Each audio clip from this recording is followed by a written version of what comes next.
రాధాకృష్ణ గారు, music director Radhakrishna గారి గురించి మనందరికీ తెలిసిందే కదా. ఆయన ఆనంద్, గోదావరి, చందమామ ఇలా ఎన్నో సినిమాలకు మ్యూజిక్ ఇచ్చారు. బట్ చాలా రోజుల తర్వాత ఆయన టీవీ9 ఇన్స్టాకి మనకు లైవ్లో జాయిన్ అవబోతున్నారు. రాధాకృష్ణ గారు నమస్కారం. చాలా రోజుల తర్వాత మిమ్మల్ని చూడడం నాకు చాలా హ్యాపీగా ఉంది. First of all I'm very sorry, కొంత డిలే అయింది మనకు టెక్నికల్ ప్రాబ్లం వల్ల. ఎలా ఉన్నారండి? బాగున్నాను. ఓకే. అండ్ కొంచెం మీరు ఫోన్ ఇలా పెట్టుకోగలరా? మీకు హెడ్ స్పేస్ ఎక్కువ కనిపిస్తుంది. ఇప్పుడు బెటర్. అండ్ మిమ్మల్ని చాలా మంది మిస్ అవుతున్నారండి, మీ పాటల్ని మిస్ అవుతున్నారు. ఎందుకు మీరు ఈ మధ్య చాలా తక్కువ మాకు సినిమాలు ఇస్తున్నారు, తక్కువ మ్యూజిక్ చేస్తున్నారు? చాలా మంది నాకు పర్సనల్ గా మెసేజ్ పెట్టారు, ఎందుకు రాధాకృష్ణ గారు ఈ మధ్య సినిమాలు చేయట్లేదు, మేము చాలా మిస్ అవుతున్నాం ఆయన పాటల్ని అని నాకు మెసేజ్ పెట్టారు. సో అందుకని మిమ్మల్ని చూస్ చేసుకున్నాను. అండ్ ఇంకా మనం బాలుగారితో కూడా బాలు గారి గురించి కూడా మనము మాట్లాడదాము. సో ఫస్ట్ మీ గురించి చెప్పండి, ఎందుకు ఇంత గ్యాప్ ఇచ్చారు? అంటే నాకు వేరే కమర్షియల్స్ వర్క్స్ చేస్తూ ఉన్నాను. ఎందుకో సినిమాలు కుదరలా అంతగా. అంటే నాకు ఎందుకు గ్యాప్ వచ్చిందో నాకు కూడా తెలీదు. బట్ నేను అంటే నాకు కంపాటబుల్ ప్రోడక్ట్స్ గురించి నేను చూస్తూ ఉన్నాను. బట్ సంహౌ ఇప్పుడు ఉన్నాయి, చేతిలో ఉన్నాయి. బట్ చేద్దాం అనుకునే లోపల మళ్ళీ కరోనా ఇంపాక్ట్ వచ్చింది. సో నెక్స్ట్ ఇయర్ అంతా బాగుంటే కనుక డెఫినెట్ గా నెక్స్ట్ ఇయర్ మంచి పాటల నుండి అందరికీ వస్తాయి, అభిమానులందరికీ. అండ్ బాలు గారి లేని లోటు అనేది సినీ సంగీత ప్రపంచానికి తీరని లోటు. ఇవన్నీ మనం జనరల్ గా వాడే పదాలు ఎవరు పోయినా కూడా అని. కానీ బాలు గారి విషయంలో మాత్రం నిజంగా ఖచ్చితంగా అందరూ ఫీల్ అవుతున్నారు. ఆయన లేని లోటు ఎవరు పూడ్చలేరు అనేది అందరూ ఘంటాపదంగా చెప్తున్న మాట. సో ఆయనతో మీకు ఎలాంటి అనుబంధం ఉండేదండి? బాలు గారితో అనుబంధం చాలా గొప్పది నాకు. అంటే పర్సనల్ గా తక్కువే, కాకపోతే నేను చిన్నప్పటి నుంచి కూడా బాలు గారి గురించి ఎక్కువ ఫీల్ అయ్యాను చాలా. అంటే డెఫినెట్ గా నేను ఆయనతో పాడించుకోవాలి, నేను అంటే ఒక మంచి ఉచ్చ స్థితికి చేరుకోవాలి అని చెప్పేసి చాలా కోరుకున్నా. అయితే లక్కీగా నా కళలన్నీ నిజమయ్యాయి. నాకు చాలా ఎంగేజ్ లోనే నాకు మ్యూజిక్ డైరెక్టర్ గా నాకు ఆపర్చునిటీ దొరకడం, అది మంచి మంచి పాటలు పాడించుకున్నా. చాలా తక్కువ పాటలే బాలుగారితో నేను పాడించుకున్నాను. బట్ అవన్నీ హిట్ కంపోజిషన్స్, మంచి రాగా బేస్ లో ఉండడం, బాలుగారికి బాగా ఇష్టమై ఉండడం, ఇష్టపడ్డం, తను నా కంపోజిషన్స్ ఇష్టపడ్డం నాకు చాలా ప్లస్ అయింది. దట్టు వారిని చూడడం కోసమే నేను పాడతా దిగకు వెళ్ళాను. యాక్చువల్ గా వెళ్ళాక వెంటనే నా దీన్ని మార్చుకున్నా ఐడియా. అంటే ఇది ఇట్లాగే కంటిన్యూ అవ్వద్దు, ఐ వాంట్ టు బి. అంటే నేను అప్పట్లో నేను ఒక సింగర్ గా ఎస్టాబ్లిష్ అవుదాం అనుకున్నా ఆ టైంలో. కానీ అది కరెక్ట్ కాదు. నేను I want to be music director, then only I can get మంచి మంచి కంపోజిషన్స్. నేను ఎంతో మంది ఎక్స్పర్ట్స్ తో పాడించగలుగుతాను, నా చేతిలో కంట్రోల్ ఉంటుంది, చాలా విషయాలు ఉంటాయి, చాలా గొప్పగా చేయొచ్చు అని నాకు అనిపించింది. అవసరమైతే నాకు ఇష్టమైతే నేను కూడా పాడుకోవచ్చు, ఇలా అంతా అనుకున్నాను. అనుకొని ఐ స్టార్టెడ్ ట్రయల్స్. సో నాకు వెంటనే నేను అనుకున్న ఒక 1-2 years లో నాకు ఆపర్చునిటీ దొరికింది. లక్ అది కేవలం భగవంతుడి దయ. అండ్ నేను బాగా కష్టపడ్డాను కూడా. అంటే మార్కెట్ అంటే తిరిగా స్టడీ చేశాను, మార్కెట్ లో ఎవరెవరు ఉన్నారు, ఏం చేస్తున్నారు, ఎలా చేయొచ్చు. ఆ రోజుల్లో కొత్తగా ప్రోటూల్స్ సాఫ్ట్వేర్ వచ్చింది, ఆ సాఫ్ట్వేర్ ని స్టడీ చేశాను. ఇదంతా ఎలా రికార్డింగ్ ప్రొసీజర్స్ ఎలా ఉన్నాయి నాకేం తెలియదు అప్పటి వరకు. బ్లైండ్ గా అట్లా వెళ్ళిపోయి స్టూడియో ఇలా ఉంటుందా, రైట్, అకస్టిక్స్ ఎలా ఉంటాయా. అండ్ మీ ఫాదర్ కూడా సింగర్ కదండి, మీ ఫాదర్ సింగర్, మీరు మ్యూజిక్ బ్యాక్గ్రౌండ్ నుంచే వచ్చారు, ఇవన్నీ మీకు తెలిసి ఉండాలి. నో అంటే తను ఆల్ ఇండియా రేడియోలో పాడేవారు లైవ్ మ్యూజిక్. నేను అప్పుడే ఆ లోపలికి ఎప్పుడు వెళ్ళా, టీవీలో సినిమాల్లో చూడడమే. ఆ 99 ఆ ప్రాంతంలోనే ఒరిజినల్ గా స్టూడియోస్ ఇలా ఉంటాయని తెలిసింది నాకు అప్పుడే. చెప్పండి సార్, మీ నాన్నగారు సింగర్ అయినా కూడా మీరు ఎప్పుడు స్టూడియో వైపు వెళ్ళలేదు, మీ ఎక్స్పీరియన్స్ తను మా ఒక సంవత్సరంలో ఒక 2-3 సార్లు ఆల్ ఇండియా రేడియోలో పర్ఫామ్ చేసేవారు. బట్ నేను ఎప్పుడు వెళ్ళి ఆల్ ఇండియా రేడియో ఎలా ఉంది, లోపల స్ట్రక్చర్ ఎట్లా ఉంటుంది అదంతా నాకు తెలీదు. నేను హైదరాబాద్కి వచ్చాక 98-99 ఆ ప్రాంతంలో అప్పుడే చూశాను, స్టూడియోస్ వెరిఫై చేశాను, ఎలా ఉంటుంది స్టూడియో. ఓకే, సిస్టమ్స్ ఇలా ఉంటాయి, సాఫ్ట్వేర్ ఎలా ఉంటుంది, రికార్డింగ్ ప్రొసీజర్ ఇది. అంటే అంతకుముందు మనం టీవీలో సినిమాల్లో చూసింటాం, పాడడం అది. బట్ ప్రాక్టికల్ ఎక్స్పీరియన్స్ లేదు. Practical experience yes. నా బలం ఏంటంటే మొండితనం. క్లాసికల్ గా నేను ఒక తరోగా ఉండడం నా బలం. అంటే ఒక పాట కంపోజ్ చేస్తాను, చిన్నప్పటి నుంచి చేస్తూనే ఉన్నాను. కంపోజ్ చేసినప్పుడు దానికి ట్యూన్ చేస్తే లిరిక్ రాయిస్తాం. లిరికల్ గా ఉన్న స్టఫ్ తీసుకొని దాని మీద ట్యూన్ చేస్తాం. రెండే ప్రొసీజర్స్ ఉన్నాయి. ఆ రెండు ప్రొసీజర్స్ ఏది చేయాల్సి వస్తుంది, ఎలాంటి సిచ్యువేషన్ లో అంటే ఒకవేళ డైరెక్టర్ కనుక, అంటే నాకు నావెల్స్, కథలు, కథానికాలు ఇవన్నీ చాలా రీసెర్చ్ స్టడీ ఇవన్నీ చాలా ఎక్కువ జరిగేది, తెలుగు సాహిత్యం ఇదంతా కూడా. అంటే ఇప్పుడు ట్యూన్ కన్నా పాట కట్టాలి, పాట రాయాలి, లేకుంటే ఆల్రెడీ రాసిన పాటకు నేను ట్యూన్ చేయాలి, రెండే ఉంటాయి. చాలా సందర్భాల్లో ఇప్పుడు ఉన్నటువంటి ట్రెండ్ ఏంటి అంటే ఫస్ట్ కంపోజ్ చేసి దానికి లిరిక్ రాయిస్తాం. ఇప్పుడు ఎగ్జాంపుల్ బాలు గారు నాకు పాడిన పాటలో ఓనిల వేణి అందాల రాణి వయ్యారి నాకిరవాణి తేనె పోసి కాళ్ళు కడిగా దేవి నిన్ను తోడు అడిగా మంచు పుల కన్నా మడిగా ఉంచుకున్న గుండె గుడిగా, ఇది పాట. తానన్నాన తన్నన్నాన తన్నాన తన్నారే నాన తన్నారే నాన తన్నారే తానన్నాన తానన్నాన తానన్నాన దరనా తానన్నాన దరనా తానన్నాన దరనా తన్నార తన్నార తన్నార తన్నార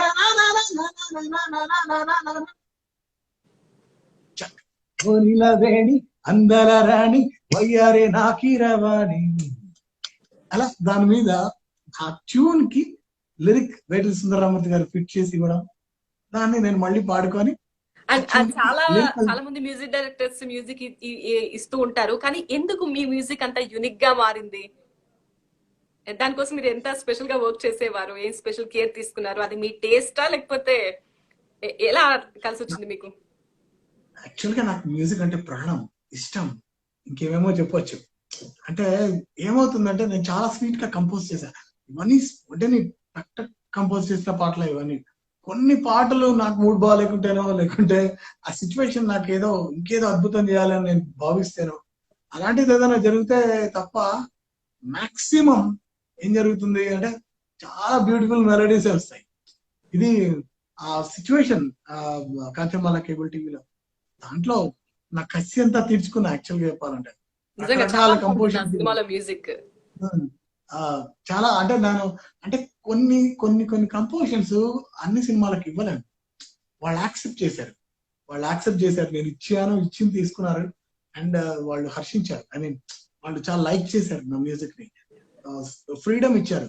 అంటే అప్పటికి ఆనంద్ భూమిలో ఎఫెక్ట్ అనుకుంటా అది. అంటే ఆ ఇంపాక్ట్ దెబ్బకి వాళ్ళు ఆ సిచ్యువేషన్ చెప్పడం మీద ఏం చేయలేదు, నేను దాన్ని ఎంజాయ్ చేశాను. ఒకసారి మాట్లాడుకుంటే బట్ వాళ్ళకి కావాల్సినట్టుగానే నేను కంపోజ్ చేశాను. అంటే వాళ్ళకు హక్కే ఏమి ఇవ్వాలి, వాళ్ళకి కావాల్సినట్టుగా వాళ్ళు లైక్ చేసే విధంగానే ఆ కంపోజిషన్ వినంగానే వాళ్ళు చాలా ఇది హ్యాపీ ఫీల్. యాక్చువల్గా ఏమైందంటే నేను 2002 లో హీరో అనే ఫిలిం చేశాను, children's film, FDC Andhra Pradesh support తో జరిగిన ఫిలిం అది. సునీల్ కుమార్ రెడ్డి గారు డైరెక్షన్. ఆయన నాకు ఒక డెమో పీస్ లాగా వస్తుంది అని చెప్పేసి, ఆయన ఉంటుంది అని చెప్పేసి నాకు హీరోలో పాటలు కంపోజ్ చేసేందుకు నాకు అవకాశం ఇచ్చారు. ఈ invested money more than lakh. అయితే ఆ ప్రాసెస్ లో నేను ఫస్ట్ బాలుగారితో, శంకర్ మహాదేవ్ అంతా వీళ్ళందరితో పాటలు పాడించుకున్నాను. తర్వాత నా డ్రీమ్ ఏంటి, కమర్షియల్ ఫిలిం కి నేను పాడించుకోవాలి బాలుగారితో అనే ఒక కోరిక బాగా ఉండేది. అయితే ఆనంద్ లో ఏమైంది అంటే నాకు లిమిటేషన్స్ వచ్చాయి. అంటే నాకు ఎన్ని పాటలు ఉన్నాయి, ఎన్ని పాటల్లో రిపీట్ ఏముంది, బాలుగారు సెట్ అవ్వాల అక్కడ, అది నేను మిస్ అయిపోయా. సపోజ్ యమునా తీరం ఈ పాటకి నేనే డిసైడ్ చేసుకున్నా, అది హరిహరన్ అండ్ చిత్ర కాంబినేషన్ అని. ఇంకొక వర్షన్ వచ్చింది, ఎదలో గానం పెదవే మౌనం సెలవన్నాయి కనులు, ఈ పాట ఒకటి ఉంటుంది. అది వాళ్ళతో కంట్రిబ్యూషన్ హరిహరన్ అండ్ చిత్రతో తీసేసుకున్నా. ఇంకా నాకు బాలుగారికి అక్కడ చాయిస్ దొరకలేదు. Charumathi I love you, Chandramukhi I love you, ఈ పాట విన్నాం. లక్కీ అలా ఎప్పుడు విజిట్ చేశాడు, ఆయనతో పాటు చేసాం. సో ఇంకా ఉన్నది 2 ఫిమేల్, ఒకటి డ్యూయట్. శ్రేయా ఘోషల్ తో 3 పాటలు యాక్చువల్ గా. ఇది వచ్చి వచ్చే నల్ల మబ్బుల్లారా నువ్వేనా నేను పాడదామని ఫిక్స్ అయిపోయా. ఎందుకంటే నా మొట్టమొదటి కోరిక నేను సింగర్ అవ్వాలా. సో అది అందులో స్కోప్ దొరకలేదు. ఎట్లా రా మిస్ అయ్యాం బాలు గారిని అని. లక్కీగా వెంటనే కాంచన్ బాల రాగానే ప్రొడ్యూసర్స్ కూడా బాలు గారు అంటే చాలా ఇష్టం.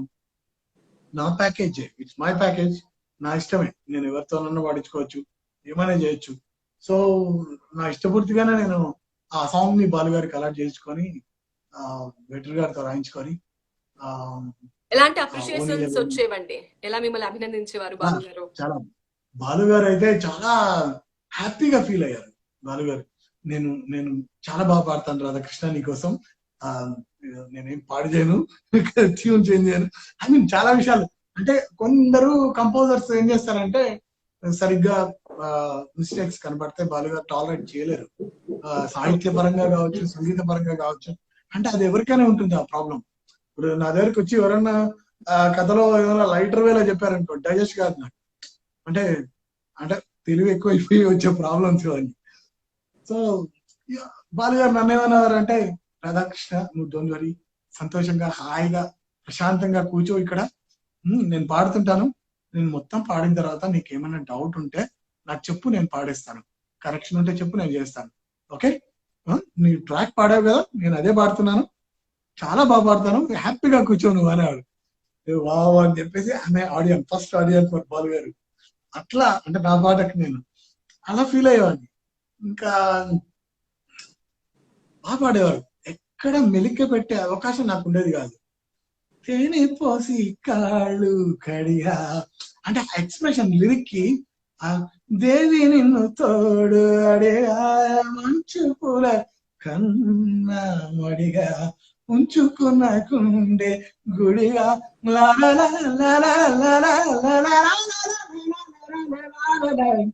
ఓ నీలవేణి అందర రాణి వయ్యారే నా కీరవాణి. అస్సలు వేటూరుగా నా ట్యూన్ నేను అందంగా చేశాను, అందులో డౌట్ ఏం లేదు.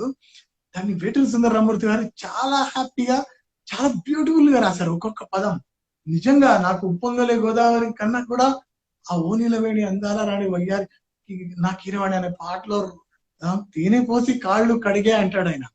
అది ఎంత అద్భుతమైనటువంటి, అంటే ఒక హీరోయిన్ ని, అంటే ఆ లవర్ ని ఆ హీరో తేనెతో నీ పాదాలు కడిగాను అని చెప్పడంలో ఉన్నటువంటి బ్యూటీ ఆఫ్ లిటరేచర్.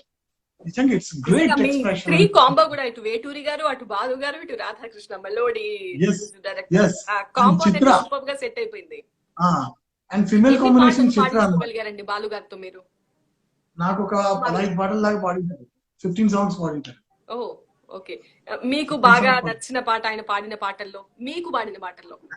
అన్ని బాగా, అన్ని ఇష్టమే అండి. ఎట్లా అంటే నాకు ఎవర్ గ్రీన్ వచ్చి ఉప్పొంగలిపోతాను, ఎందుకంటే అదొక ఎమోషన్, అదొక ఆ గోదావరి అనేటువంటి ఒక beauty of Godavari, beauty of that area, beauty of that ప్రస్థానం, ఆ నలుపు, ఆ కొండలు, అది ఆ గోదావరి అంటే రాజమండ్రి, ఆ తర్వాత భద్రాచలం, ఇదంతా ఒక అద్భుతమైనటువంటి మన అందరి లోపల మమేకమైపోయి ఉన్నటువంటి ప్రాంతం, ఒక నది ఇది అనమాట.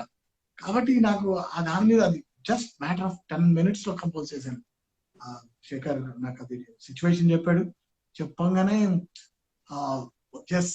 అంటే నేను అప్పుడెప్పుడో చిన్నప్పుడు టూర్కి వెళ్ళినప్పుడు చూసిందే, నాకు పెద్దగా గుర్తులేదు గోదావరి. బట్ మా జాబ్ ఏంటి అంటే, ఒక డైరెక్టర్ గా, కంపోజర్ గా మా జాబ్ ఏంటంటే ఊహించుకొని క్రియేట్ చేస్తాం. సో అలాగే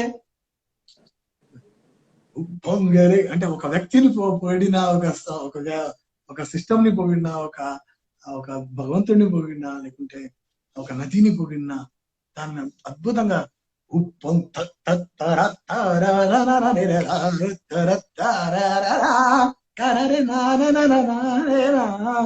ఇదంతా మాకు లైన్ ఆఫ్ కంపోజింగ్ ఎట్లా చేస్తాం అనేది చిన్నప్పటి నుంచి అబ్జర్వేషన్, లాట్ ఆఫ్ కీర్తన, స్కృతిస్, శాస్త్రీయ సంగీతం అబ్జర్వేషన్ అండ్ ఫిల్మ్ సాంగ్స్, వేరే వేరే రీజనల్ సాంగ్స్, ఫోక్ కల్చర్స్ ఇవన్నీ స్టడీ చేసి ఉంటాం. అందులో మాకు అర్థమైపోతాయి. అంటే ప్రతి ఆనందం వెనుక ఒక బాధ ఉంటుంది, ప్రతి సక్సెస్ వెనుక ఒక కష్టం ఉంటుంది, ప్రతి దాని వెనుక ఏదో ఫిట్టింగ్ ఉంటుంది గ్యారంటీగా. సో ఇక్కడ అంటే అంత గొప్ప నదికి అది అది తేలుస్తుంది, ముంచుతుంది.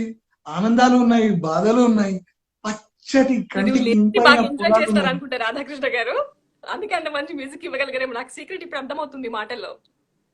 ఎస్ లిరిక్స్ బాగా ఎస్ ఎంజాయ్ చేస్తారు అనుకుంటా మీరు లిరిక్స్ గురించే మాట్లాడుతున్నారు ఎక్కువ మ్యూజిక్ కన్నా కూడా.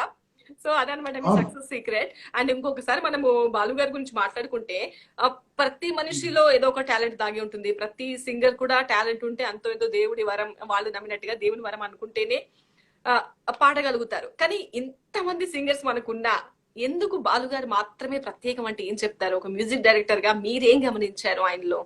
ఎందుకు ఆయన అంత స్పెషల్? నిజం చెప్పాలంటే ఒక 60%, 50% భగవంతుడి ఆశీర్వాదం ఉంది బాలుగారి మీద. నేను అండ్ నమ్ముతానండి వ్యక్తిగతంగా. వ్యక్తిగతంగా ఎస్. ఆ తర్వాత ఒక 150% ఆయన కష్టం ఉంది. ఓ అంటే జస్ట్ తమాషాగా అంటున్నా, బట్ ఇందులో ఏంటంటే ఆయన విపరీతమైన కష్టం ఉంది. నేను తిరిగాను, నేను కూడా ఒక మ్యూజిక్ కంపోజర్ గా రావడానికి తిరిగాను. ఒక సింగర్స్ ఒక పరిస్థితి, సింగర్ గా నా పరిస్థితి ఏంటో నాకు తెలుసు. ఎంతో మంది నన్ను అడుగుతుంటారు, సార్ ఒక ఆపర్చునిటీ అంటుంటారు.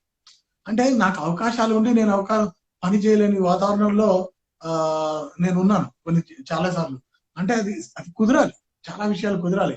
ఎందుకంటే అంటే ఒక నమ్మకం రావాలి, నేను బాగా చేయగలుగుతాను అని నేను ఫీల్ అయినప్పుడు మాత్రమే నేను ఆ పని చేస్తాను. అదర్వైజ్ నేను చేయలేను, అంటే అది నాకు కుదరకపోతే నేను చేయలేను. అలాంటి దాంట్లో బట్ ఒక సింగర్ గా బాలు గారికి ఆ కాలంలో చాలా తక్కువ మంది కి ఆపర్చునిటీస్ ఉండడం, అదృష్టవశాత్తు ఆ కోదండపాణి గారు బాలు గారిని పిక్ చేసుకోవడం, ఆపర్చునిటీ చూపించడం, ఆపర్చునిటీ ఇవ్వడం, ఇప్పించడం, అది ఒక మెట్టు జరిగింది. తర్వాత చూడండి, అప్పుడు కూడా నిజానికి ఎంతో మంది గాయకులు ఉన్నారు, లేరని కాదు. కానీ ఆ రోజు బాలు గారు ఒక యంగ్ అండ్ డైనమిక్, ఆయన లోపల అద్భుతమైనటువంటి తపన ఉంది. నేను యా, బాలు గారిని ఇక్కడ చాలా నేను స్టడీ చేశాను. ఇంట్రప్షన్ అండి. ఆ రోజుల్లో తక్కువ, చాలా మనకు సర్కిల్ చాలా తక్కువ, డ్యూరేషన్ సినిమాలో పాటల డ్యూరేషన్ కూడా తక్కువ. అయినా కూడా ఆయనకు ఆపర్చునిటీ వచ్చింది. కానీ ఇప్పటికీ కూడా ఆయన జస్ట్ వెళ్ళిపోయే ముందు కూడా ఒక పాట పాడి వెళ్ళారు. ఈ కాలంతో కూడా ఆయన పోటీ పడగలుగుతున్నారు. ఈ కాలం మ్యూజిక్ డైరెక్టర్లకు కూడా బాలుగారే కావాలి. ఎలా దాన్ని ఆయన నేను కంటిన్యూ చేయగలిగారు? నేను ఆశ్చర్యపోయే విషయము, నేనే కాదు అందరూ ఆశ్చర్యపోయే విషయం అదే. ఏంటంటే ఈ కాలంలో కూడా అంత ఎస్. అద్భుతంగా పర్ఫామ్ చేసేది. అంటే నేనే ఉన్నాను ఎగ్జాంపుల్. నిజం నిజం చెప్పాలంటే ఆ మార్కెట్ రీజన్స్ లో కావచ్చు, అదర్వైజ్ యంగ్ హీరో వచ్చేసరికి నాకు కొన్ని ఇబ్బందులు ఏర్పడతాయి. వాయిస్ ఏమైనా బోల్డ్ ఉంటుందా. లాస్ట్ ఇయర్ నేను ఒక 3 పాటలు పాడించాను. అందులో ఒకటి స్తుతి, అది వదిలేయండి. తర్వాత ఇంకొక పాట ఊరంతా అనుకుంటున్నారు అనే సినిమాకి పాడించాను.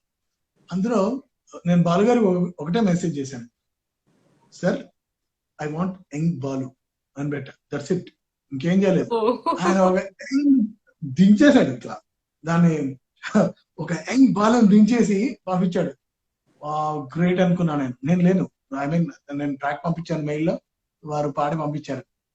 అప్పుడున్న సిచ్యువేషన్ అలా జరిగింది. అది ఇంత బాగా అంటే ఈ రోజు కూడా అంటే ఇంతమంది సింగర్స్ ఉన్నారు. సారీ తప్పుగా అనుకోవద్దు నన్ను ఎవరు, అందరూ ఎవరికి వారు బాగా పాడతారు. నేను కూడా బాత్రూమ్ లో చాలా బాగా పాడతాను చాలా సార్లు.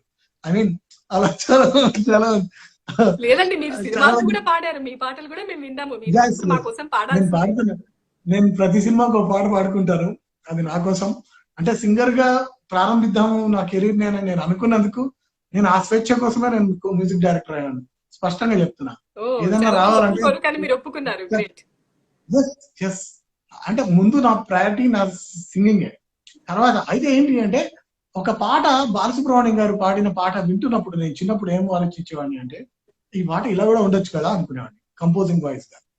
సో అలాంటి ఆలోచన విధానం నాకు చిన్నప్పుడు డెవలప్ అయింది. అది వన్స్ అది వచ్చిందంటే ఇక సింగర్ గా మనం తట్టుకోలేం. అంటే ఒక కంపోజర్ నన్ను, నా లోపల ఉన్నటువంటి కంపోజర్ నన్ను డామినేట్ చేస్తుంటాడు.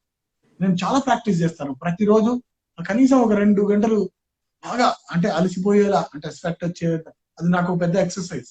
ఆ రేంజ్ లో ప్రాక్టీస్ చేస్తాను. విపరీతంగా కర్ణాటిక్ వాడతా, హిందుస్థానీ వాడతా. కంపోజింగ్ అంటే నాకు ఆల్రెడీ నిన్న మొన్న కంపోజ్ థాట్ వచ్చి ఉంటుంది. ఆ థాట్ ని మళ్ళీ దాన్ని ప్రాసెస్ చేస్తాను. పల్లవి చరణం డివిజన్ చేయడం, చరణం ఇట్లా ఉంటే బాగుంటుందా, ఓకే ఏ సిచ్యువేషన్ లో ఉంటే ఇది బాగుంటుంది, ఆ సిచ్యువేషన్ ఎంత బాగుండాలి, ఎంత బ్యాడ్ గా ఉండాలి, ఎంత సున్నితంగా ఉండాలి, అన్ని రకాల ఇది ఏమీ లేకుండా శూన్యంలో ఆలోచించుకొని కంపోజింగ్. ఇప్పుడు మీకు ఉప్పొంగలే గోదావరి నాకు దొరికింది ఇంత ఇంత చిన్న సోర్స్.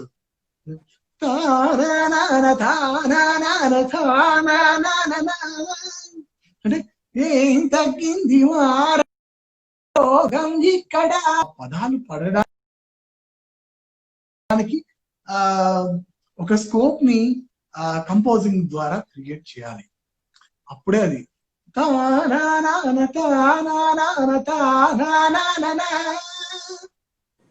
ఏం తగ్గింది మారామయ్య భోగం ఇక్కడ అంటే ఆ రాసినతను కూడా మేధావి, ఉద్దండు. అవును. మీరు పాట రాసిన తర్వాత సరస్వతి మ్యూజిక్ ఇవ్వడానికి ఇష్టపడతారా, లేదంటే మీరు ట్యూన్ కట్టిన తర్వాత మీరు డైరెక్టర్ లిరిక్ రాయించుకుంటే బాగుంటుంది అనుకుంటారా? ఎలా మీకు కంఫర్ట్? యాక్చువల్ గా 50-50 అన్నమాట. అంటే కొన్ని సిచ్యువేషన్స్, కొన్ని రొమాంటిక్ లవ్ కంపోజిషన్స్ కి మనం ట్యూన్ చేస్తే కొంచెం బాగుంటుంది. ఆర్కెస్ట్రైజేషన్ కి చాలా స్కోప్ ఉంటుంది. అంటే టెక్నోలో వెళ్ళడానికి, ఇంకా విస్తృతపరచడానికి స్కోప్ ఉంటుంది. కానీ రాసిన దాన్ని చేస్తే మాత్రం కొంచెం కష్టమే. అంటే వాళ్ళు ఎలా రాస్తారు అనే దాని మీద ఆధారపడి ఉంటుంది. వేటూరు గారు నాకు అన్ని రాసినట్టుగానే రాశారు, అన్ని రీకంపోజ్ చేశారు.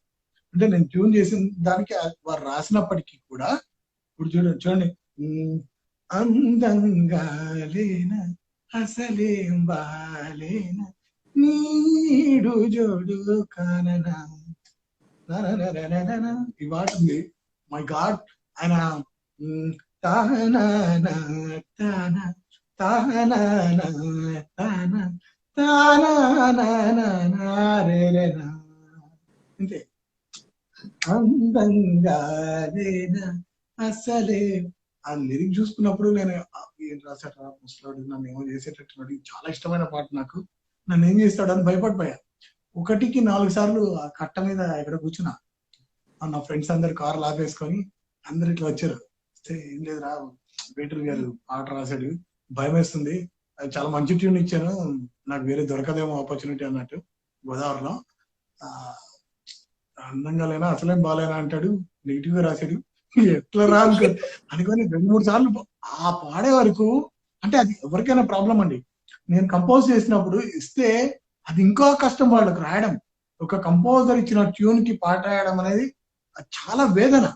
దాని అందంగా ఎన్నో పరిస్థితులు నాకు తెలుసు, వాళ్ళు ఎంత బాధపడతారు, భయపడతారు, ఎన్ని ఆలోచనలు చేస్తారు, ఇవన్నీ కూడా ఉంటాయి.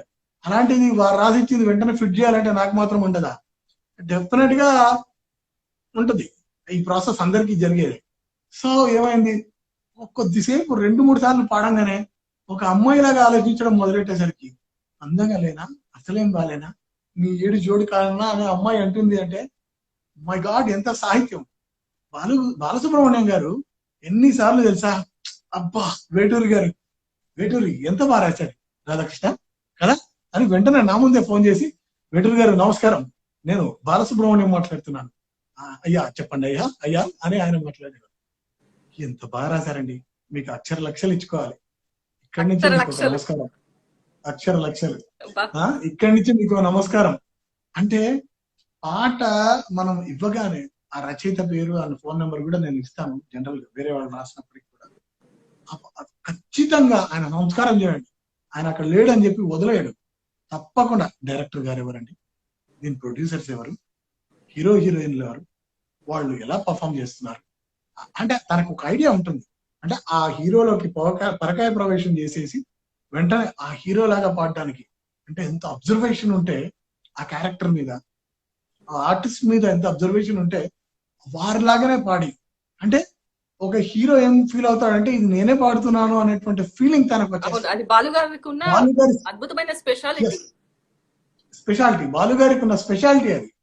కానీ నాకు ఇంకొక డౌట్ కూడా వస్తుంది. మామూలుగా ఒక సినిమాల్లో లెజెండ్ అనిపించుకున్న తర్వాత, ఇన్ని పాటలు వాడి ఒక సినిమా ఇండస్ట్రీలో ఒక ముద్ర, ఇన్ని భాషలు వాడిన తర్వాత కొంత మెయింటైన్ చేయాలి అని కొంతమంది అనుకుంటారు. కానీ బాలుగారు అస్సలు అలాంటిది అనుకోరు. ఎందుకంటే నాకు కూడా ఆయనతో కొంత వ్యక్తిగతంగా కొన్ని ప్రోగ్రామ్స్ చేసిన అనుభవం ఉంది. ఒక ప్రోగ్రామ్ లో నేను స్టేజ్ హోస్టింగ్ చేస్తున్నాను. ఆయన గెస్ట్ అన్నమాట. ఆయనను పిలుద్దామని నేను మైండ్ లో 4 పదాలు ఆయన కోసం పొగుడుతూ అనుకుంటే అస్సలు గబగబాని పిలవకుండానే స్టేజ్ ఎక్కేశారు. అంటే వద్దమ్మ తల్లి వద్దు, పొగడ్తలు వద్దు అనేది ఆయన ఉద్దేశం అన్నమాట. అస్సలు పొగడ్తలు ఇష్టం ఉండదు. చాలా డౌన్ టు ఎర్త్ ఉంటారు. ఎవరితోనే కలిసి మాట్లాడతారు. అక్కడ హాల్ ఊడ్చే అమ్మాయిని కూడా పిలిచి ఏమా నా పాటలు వింటావా నువ్వు, నేను తెలుసా నీకు అంటే అంత ఇదిగా ఉంటారనమాట. సో మీకు ఎలాంటి ఎక్స్పీరియన్స్ ఉంది? ఎలా అంత డౌన్ టు ఎర్త్ ఉండడమే ఆయన ప్రత్యేకత అంటారా? బాబు అంటే మీరు ఇందాక మనం ఏదో ఒక టాపిక్ మాట్లాడుతున్నాం. అంటే ఒక 2-3 పాటలు పాడంగానే అది హిట్ కాగానే వీళ్ళు ఏమవుతారంటే వీళ్ళకి ఎక్కడ లేని ఒక అలసట వస్తుంది ఎవరికైనా కూడా. ఒక సినిమా హిట్ కాగానే ఆయన పరిస్థితి ఏంటంటే ఆ ఆయన పరిస్థితి ఏంటంటే ఆ ఆయన అలసిపోలేదని నాకు అనిపించింది. ఆయన ఎక్కడ కూడా అలసిపోలేదు. ఆయన లక్ష్యం ఒకటే అనిపించింది నాకు, పాట పాడుతూనే ఉండాలి, పాటలు పాడుతూనే ఉండాలి, డబ్బింగ్ చెప్తూనే ఉండాలి. అప్పుడప్పుడు ఆయనకు చాలా ఇష్టమైన యాక్టింగ్ మాత్రమే చేయాలి. సో అలా అండ్ అందగాడు కూడా ఆయన పాటల మీద పడి ఆయన గురించి ఎక్కువ మాట్లాడుకోలేదు. ఆయన యాక్టింగ్ గురించి మనం మాట్లాడుకోవట్లేదు, కానీ ఆయన మంచి అందగాడు, మంచి యాక్టర్ కూడా. Correct correct.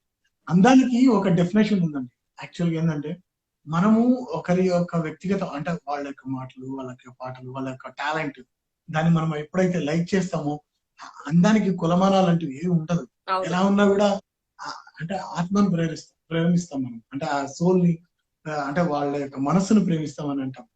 అట్లా బాలుగారిలో నేను ఏం చూసానంటే డెఫినెట్ గా ఆయన అందగాడే కాదని లేదు, కానీ అంతకు మించి ఆయన యొక్క మంచి మనస్సు, బయటకు మనం వినపడుతున్న మనస్సు ఉంది చూడండి, అది చాలా బ్యూటిఫుల్ ఇదనమాట.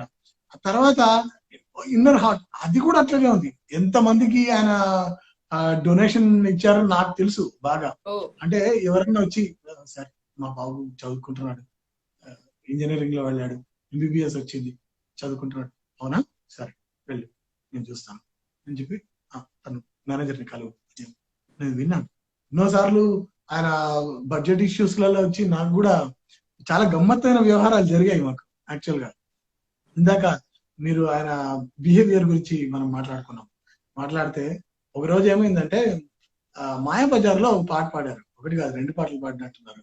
అందులో ఒకటి సరోజ దళనేత్రి ఇదులాగిరే జన్మకి రాత్రి ఇది కూడా బాలు చిత్ర కాంబినేషన్ లో పాడించారు. అగైన్ వేటూరి సుందరమూర్తి గారు రాసినటువంటి పాట. ఇది కూడా ట్యూన్ కే రాశారు. నేను సిలబస్ బుక్ లో ఉండింది సరోజ దళనేత్రి అని, డిప్లొమా సిలబస్ లో. నేను అది సరోజ దళనేత్రి అది వేరే రాగంలో ఉంది, వేరే దాని స్టైల్ ఆఫ్ సింగింగ్ కూడా వేరే ఉంటుంది. నేను వేటూరి గారికి అదే చెప్పాను, సార్ సరోజ దళనేత్రి ఇదురా, అదంతా వేటూరి గారు రాశారు మిగతా ముక్కలని. ఇంద్రగంటి మోహనకృష్ణ డైరెక్షన్. ఈ పాట పాడేటప్పుడు బాలుగారు ఎంత ఎంజాయ్ చేశారంటే, ఆ రోజు సాయంత్రం ఓరిస్ లో ఒక పార్టీ అరేంజ్ అయింది ప్రొడ్యూసర్ తరఫున. కూర్చున్నాం, ఒక బాయ్ వచ్చాడు. బాయ్ వస్తే చూడమ్మా ఏం పేరు నీ పేరు అని అన్నాడు. నా పేరు వెంకట్ సార్. వెంకటేష్ అని ఒక అలా తీశారు. రాధాకృష్ణ గారు, ఇప్పుడు బాలు గారిని రీప్లేస్ చేసే వాళ్ళు ఎవరు లేదు అనేది అందరూ అంగీకరించాల్సిన విషయము. కానీ ఇప్పుడు కొంతైనా ఆయన దగ్గర దాకా, ఆ గొంతు దాకా రీచ్ అవ్వగలిగాలి అంటే ఇప్పుడున్న సింగర్స్ కి మీరు ఏం చెప్తారు? మీరు ఇచ్చే సలహాలు ఏంటి? ఆయనతో పాడించుకున్న అనుభవంతో కావచ్చు, ఒక మ్యూజిక్ డైరెక్టర్ గా, ఒక సింగర్ గా ఏం చెప్తారు మీరు ఈ కాలం సింగర్స్ కి? యాక్చువల్గా ఇది కష్టమైన విషయం. చెప్పడం చాలా ఈజీ, కానీ చేయడం చాలా కష్టం. ఎందుకంటే ప్రయత్నమైన చేయాలి అనుకునే వాళ్ళు ఉంటారు కదా. అంటే ఆ రోజుల్లో చాలా తక్కువ మంది ఉన్నారు, ఇంత విస్తృతమైనటువంటి ఇది లేదు. ఈ రోజు ఎంతో మంది మ్యూజిక్ డైరెక్టర్లు అయిపోయారు, ఎంతో మంది సింగర్స్ అయిపోయారు. అంత budget reasons, so many things ఉంటాయి, అదర్ ఇష్యూస్ కూడా ఉంటాయి. అంటే ఎఫర్ట్ చేయలేక ఎఫర్ట్స్ ఉంటాయి, కొత్త వాళ్ళకి ఆపర్చునిటీస్ వస్తాయి, కానీ వాళ్ళు నిలబెట్టుకోలేకపోతున్నారు. అండ్ బాలు గారికి ఆ తర్వాత కనీసం 3వ మెట్టు 4వ మెట్టు స్థానంలో ఉన్నారు కొంతమంది. బాలు గారికి వెంటనే అయితే దొరకదు, రిప్లేస్మెంట్ అయితే లేదు, అది ఇంపాసిబుల్.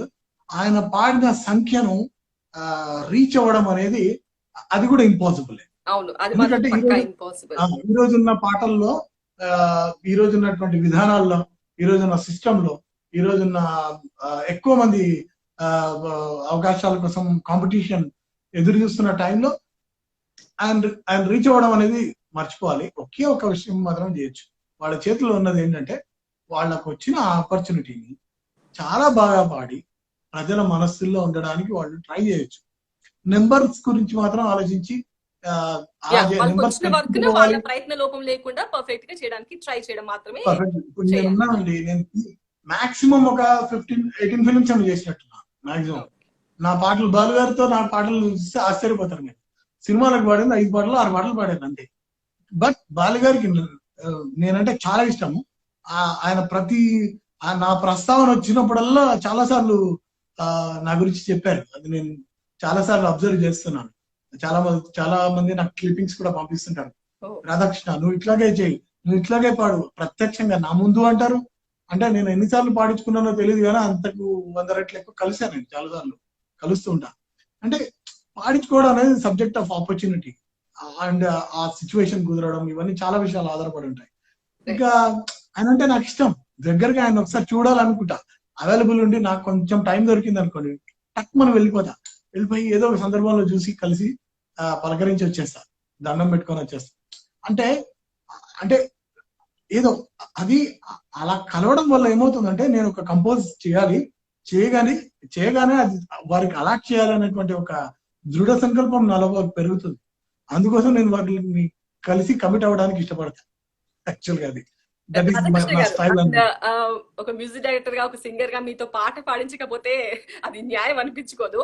మీకు ఇష్టమైన పాట, మీరు బాగా ఎంజాయ్ చేయగలిగే ఒక పాట మా కోసం ఆల్రెడీ నేను పాడుతూనే ఉన్నాను. పాడుతూనే ఉన్నారు. అది సందర్భోచితంగా పాడారు. స్పెషల్ గా మా కోసం ఒక చిన్న పాట, మీకు 2 లైన్లు. ఉప్పొంగెలే గోదావరి, ఊగిందిలే చేలవరి, భూదారిలో నీలాంబరి, మా సీమకే చీనాంబరి, వెదలు తీర్చు మా దేవరి, వేదమంటి మా గోదారి, శబరి కలిసిన గోదారి, రామచరితకే పూదారి, ఏం తగ్గింది మా రామయ్య భోగం ఇక్కడ. అద్భుతం, అద్భుతం అండి. నిజంగా ఆ పాటలు మళ్ళీ వినాలి, అలాంటి మ్యూజిక్ మళ్ళీ రావాలి అని మేము మనస్ఫూర్తిగా కోరుకుంటున్నాము. ఎప్పుడండి మళ్ళీ ఇవన్నీ మేము థియేటర్ లో ఎప్పుడు వినబోతున్నాము? డెఫినెట్ గా నెక్స్ట్ ఇయర్. ఇప్పుడు ఒక మంచి ఫిల్మ్ చేస్తున్నాను నేను. మంచి మంచి పాటలు కంపోజ్ చేసి పెట్టాను. అండ్ శేఖర్ కమ్ముల గారు, మీరు హిట్ కాంబో మళ్ళీ అదేమైనా రిపీట్ అయ్యే ఛాన్స్ ఉందా? కొంచెం కష్టమే. అంటే నేను వేరే ఫిలిమ్స్ లో ఆక్యుపైడ్ అయి ఉన్నాను నేను. అంటే నా యొక్క దారి మరలుతుంది కొంచెం. సో అందుకోసం ఇంకా మోర్ ఎఫెక్టివ్ గా, స్వేచ్ఛగా చేయడానికి నేను ప్రయత్నించబోతున్నాను. Thank you so much Radhakrishna గారు. చాలా కాలం తర్వాత టీవీ ఇన్స్టా కోసం మీరు లైవ్ లో జాయిన్ అయ్యారు. మా అందరికి చాలా సంతోషంగా ఉంది. మీరు మంచి మ్యూజిక్ గురించి షేర్ చేసుకున్నారు, బాలు గారి గురించి ఇంకా చాలా తెలుసుకోవాలని అనుకుంటున్నాం. మీ ద్వారా తెలుసుకునేందుకు మాకు చాలా చాలా సంతోషంగా ఉంది. Thank you so much. By. Thank you.